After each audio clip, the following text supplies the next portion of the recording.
At the time of this video, there are a total of 6 endings in Elden Ring, 4 of them being variations of the default one, while the other 2 are completely different from the rest. Today I'll be discussing which of these endings is the best, and by this I don't mean which is my favorite, but which is objectively the best for the world of Elden Ring. Is it the one where the whole world is under a dark moon, the one where absolute order is commenced, or the one where we burn everything to the ground?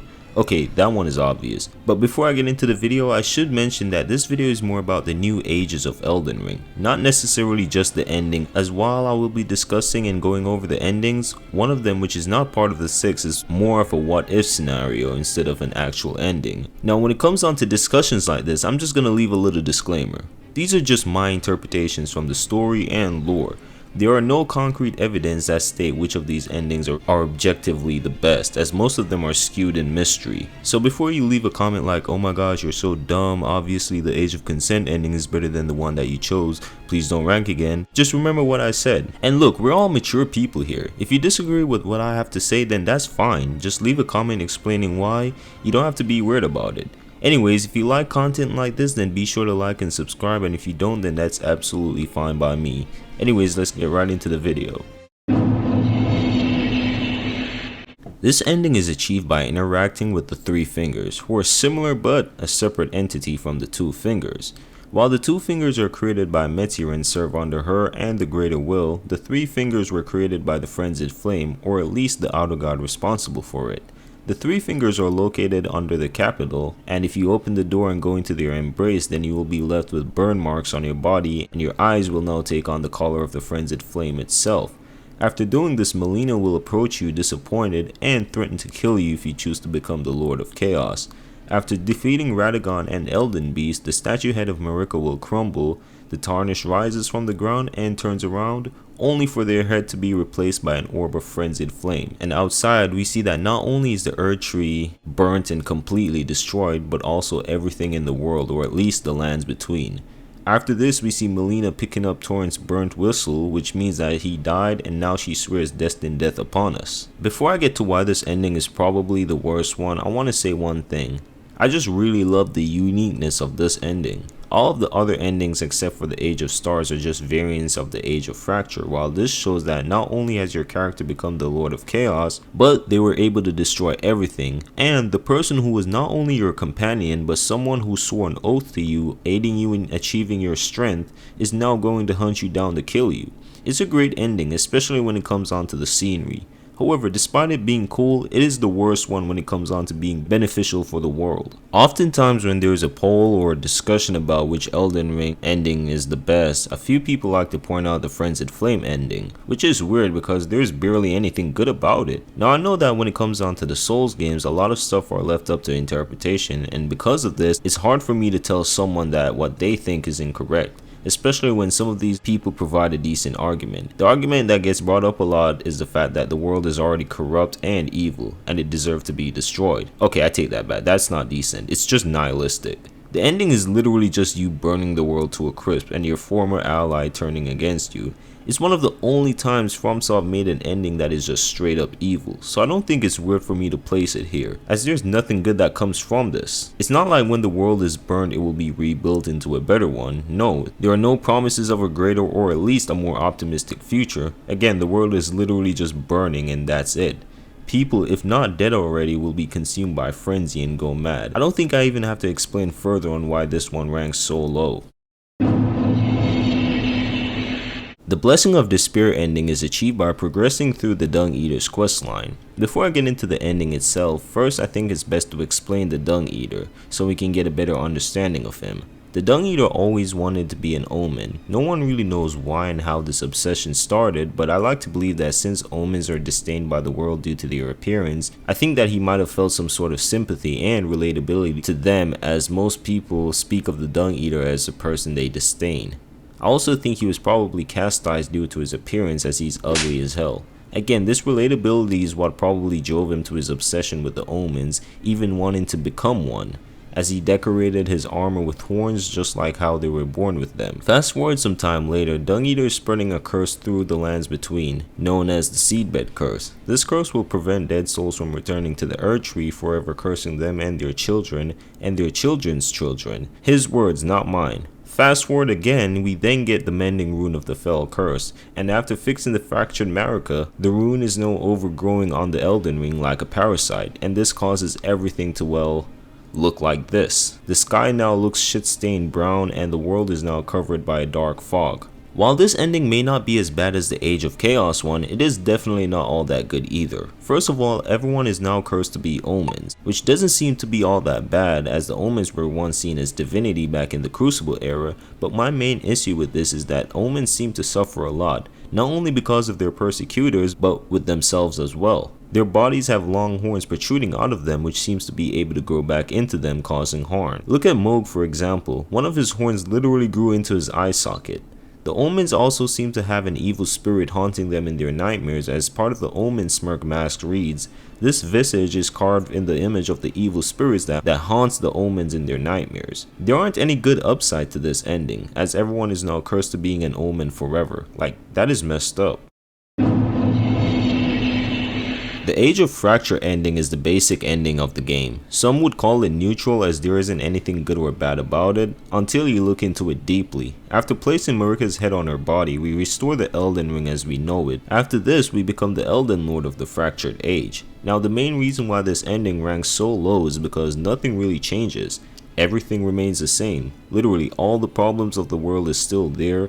The only difference now is that we're the Elden Lord, and sure, as Elden Lord you can bring about change to certain things like growing a following and rebuilding towns and cities, and fix certain things within the lands between. However, all of that is easier said than done, and certain things like the numerous amount of undead walking around can't be fixed that easily. Overall, the world is still on the verge of dying, and sure, you're the Elden Lord, but that's about it. To achieve the Age of the Duskborn ending, the Tarnished must complete Fia's questline. When we first arrived at the Round Table Hold, we meet a lot of other characters, and one of them being Fia the Deathbed Companion. Deathbed Companions are people who sympathizes with the dead. They showed their sympathy by taking the life force from other warriors and passing it on to the dead by laying with them. They do this in hopes of giving birth to the quote-unquote dead that they laid with. Fia believes that Godwill will one day rise as the Prince of Death and save all the undead that are prosecuted. Later on, as we continue with our adventures, upon returning back to the Round Table Hold, we see that Fia has killed D. The reason why she killed D was because he had one half of the curse mark of death. Now, it's not fully explained on how he got his hands on this. Some assume that he removed it from Godwin's corpse, but that hasn't been confirmed. But it does make sense for him to have it, as he's the hunter of the dead. After this, we continue on our journey and make our way down to the deep root depths. After defeating Fia's champions, we find her laying beside the corpse of Godwin. Here she explains that she wanted to give Godwin another chance of life and let him be reborn as the Prince of Death. After that, she fell asleep and we can go inside of her dream, or both of her and Godwin's dream. It's kind of confusing. Inside the dream is Fortisax, who is now corrupted by Death Blight. After defeating the Lich Dragon, we appear outside of the dream back in the real world, only to see that Fia is now dead, as she was killed by the twin brother of D. But beside the corpse of Godwin lies the mending rune of death. With the rune of death, we can now attach it to the Elden Ring, and this will bring about the Age of the Duskborn. With this, death is now restored in the world and the undead will no longer be hunted. In my opinion, this is a good thing, as one of the main issues with the lands between it is the amount of undead that lived within it. With them finally being put to rest, makes the world safer and less horrifying. However, that's about it. Apart from those who are dead, everything else remains the same and the world is still shit. While this may not be an actual ending, I wish it were, the idea of the Age of Compassion is really interesting, because in my opinion it's not all that bad. And no, shut up, I wasn't tickled by Mikilla or anything. It's just that he had really good intentions for the world. Unlike most other Empyreans who rose up to godhood, he's the only one actually interested in making the world a better, kinder place, filled with love and compassion instead of hate and greed, and all that extra stuff. I'm pretty sure Marika didn't even have that in mind when she ascended to godhood. Now, there are two things wrong with this age. First and foremost, the sacrifices. Mikilla charmed Moog so he could get access to the Land of Shadow, which then eventually got Moog killed. He then used his body as a tool to resurrect Radahn, who is most likely being used as a puppet by Mikilla. Let's not forget the war in Caelid, which only started because Malenia was following orders to kill Radahn.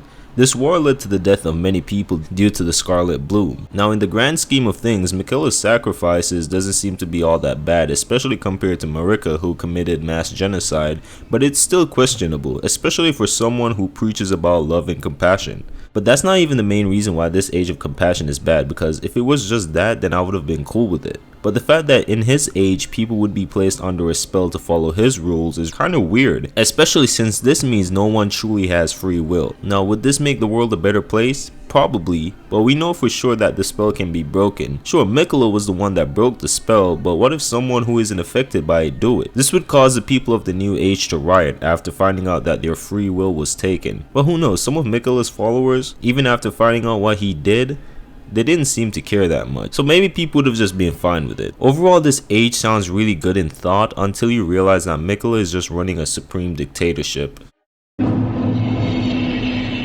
The Age of Order ending is all about fixing the imperfection of the Golden Order. You can get this by completing Gold Mask's quest, where at the end you'll get the Mending Rune of Perfect Order. The Mending Rune reads, a rune of transcendental ideology which will attempt to perfect the Golden Order.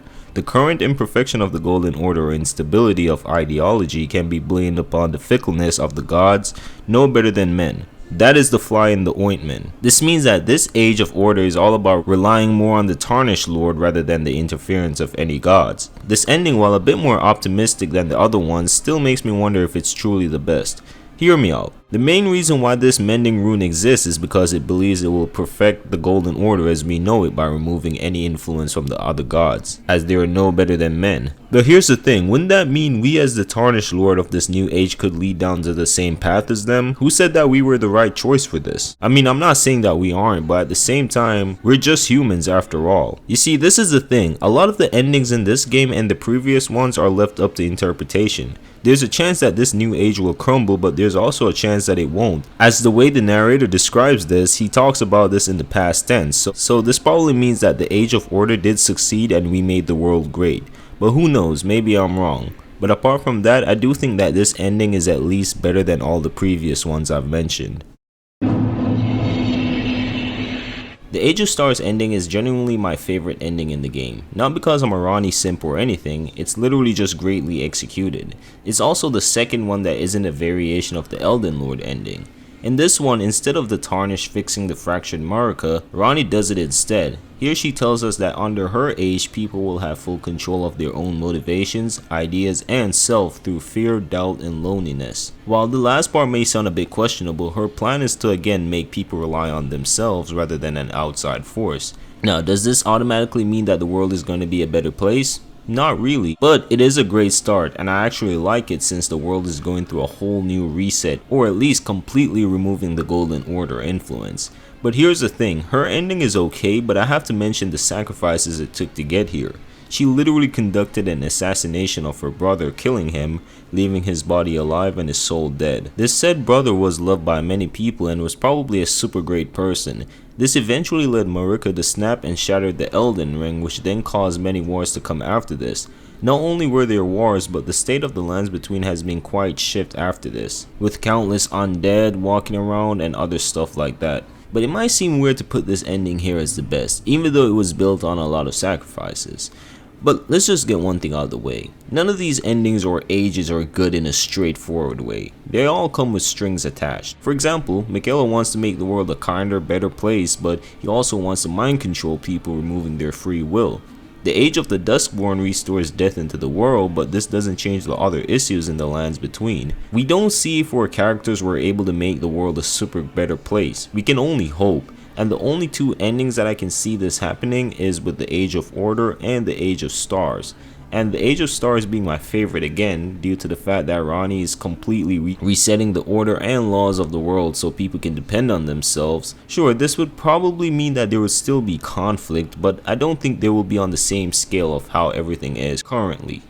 So that was my pick for the best ending in Elden Ring. Again, this was based on my interpretation and not a concrete fact. This video was just for fun. However, if you disagree with what I have to say, then just leave a comment down below. I hope you guys enjoyed this video. If you want to see more content like this, then be sure to like and subscribe, only if you want to. That's it. Have a good one.